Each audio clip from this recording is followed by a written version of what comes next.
दोस्तों अगर आप भी ऋतुराज गायकवाड़ और धोनी को बेहतर खिलाड़ी मानते हैं तो वीडियो को लाइक कीजिएगा। दोस्तों चेन्नई के मैदान में अपनी पिछली हार का बदला लेते हुए एलएसजी की टीम का स्वागत करते हुए इस बार चेन्नई की टीम के खिलाड़ियों ने, धोनी के शेरों ने और खास तौर पर ऋतुराज गायकवाड़, शिवम दुबे और साथ ही साथ एमएस धोनी के सबसे खास रविंद्र जडेजा ने भी ऐसी ताबड़तोड़ बैटिंग करी है ना कि आज लखनऊ के नवाबों को भी उनकी नानी याद आ गई थी एमए चिदम्बरम स्टेडियम में। आखिरकार कैसे दोस्तों चेन्नई की टीम ने तुड़ाई करते हुए इस बार एलएसजी के खिलाफ एक बहुत बड़ा टोटल बना डाला। उनकी इस धांसू बल्लेबाजी को देखकर कैसे धोनी भी हैरान दिखे। आपको उनकी बुरी बैटिंग दिखाने जा रहे हैं, लेकिन उससे पहले आप सभी का क्या मानना है? एमएस धोनी को क्या अगला सीजन भी खेलना चाहिए या नहीं, नीचे कमेंट कीजिएगा। दोस्तों अपने पिछले मैच में एलएसजी से हारी थी चेन्नई सुपर किंग्स की टीम। उस वक्त पर लखनऊ का एकाना स्टेडियम था, लेकिन अब एमए चिदम्बरम की बारी थी और यहाँ पर ना चेन्नई का राज चलता है। ये लखनऊ की टीम को ऋतुराज गायकवाड़ की बल्लेबाजी को देखकर आज समझ जरूर आया होगा।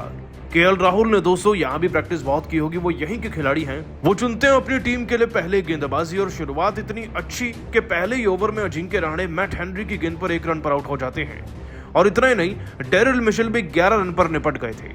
2 विकेट दोस्तों चेन्नई की टीम के हो गए थे, लेकिन जिन 3 बचे हुए खिलाड़ियों के बारे में हम आपको बताने वाले हैं ना, उन्होंने लखनऊ की टीम को 2 हिस्सों में बांट कर रख दिया था आज। दोस्तों ऋतुराज गायकवाड़ ने तो ना ही आगे देखा ना पीछे, ना लेफ्ट ना राइट, वो केवल रन बनाने में आज मग्न थे। डेरिल मिशेल ने अपनी तूफानी इनिंग से शुरुआत अच्छी करनी चाहिए, लेकिन सबका ध्यान गायकवाड़ की तरफ था। कहते हैं कि कप्तान के ऊपर बहुत प्रेशर होता है। गायकवाड़ इसी क्वेश्चन को चैलेंज करते हैं। दूसरे ओवर में मोहसिन खान को चौका जड़कर इन्होंने अपनी इस पारी की शुरुआत करी। इसी ओवर में एक और चौका लगाया। फिर रवि बिश्नोई को पारी के चौथे ओवर में गायकवाड़ ने भून कर रख दिया, जब 3 बैक टू बैक चौके लगाए। इसके बाद दोस्तों पारी के 5वें ओवर में मैट हेनरी को बैक टू बैक 2 चौके चढ़े। और दोस्तों जब मौका मिला तो रवि बिश्नोई को 7वें ओवर में फिर से पीटा गायकवाड़ ने 2 चौके लगाकर।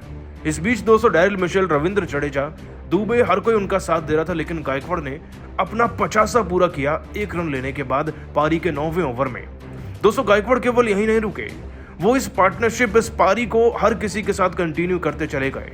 और फिर आए मैदान में शिवम दुबे, जिन्होंने 13वें ओवर में कोहराम मचाकर रख दिया था। दोस्तों दुबे साहब ने न सिर्फ स्टोइनिस को छक्का चढ़ा, बल्कि पारी के 15वें ओवर में इसी स्टोइनिस को पकड़कर ऐसे पीटा है कि स्टोइनिस भूल नहीं पाएंगे अब इनकी शक्ल को। शिवम दुबे ने 215वें ओवर में स्टोइनिस को छक्का चढ़ा और साथ ही साथ गायकवाड़ ने उन्हें छक्का चढ़ा। और फिर बारी आती है यश ठाकुर की। यश ठाकुर को तो आज दुबे ने कुचल कर रख दिया। दोस्तों दुबे ने इस ओवर की दूसरी गेंद पर डीप मिड विकेट की तरफ से छक्का चढ़ा। उसके बाद ऑफ कटर गेंद पर जो अगली गेंद थी उस पर भी 6 लगाया।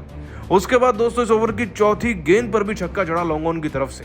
शिवम दुबे दोस्तों जहां अपनी तेज तर्रार पारी में 18 में 40 रन लगा गए थे, तो गायकवाड़ कौन सा पीछे थे।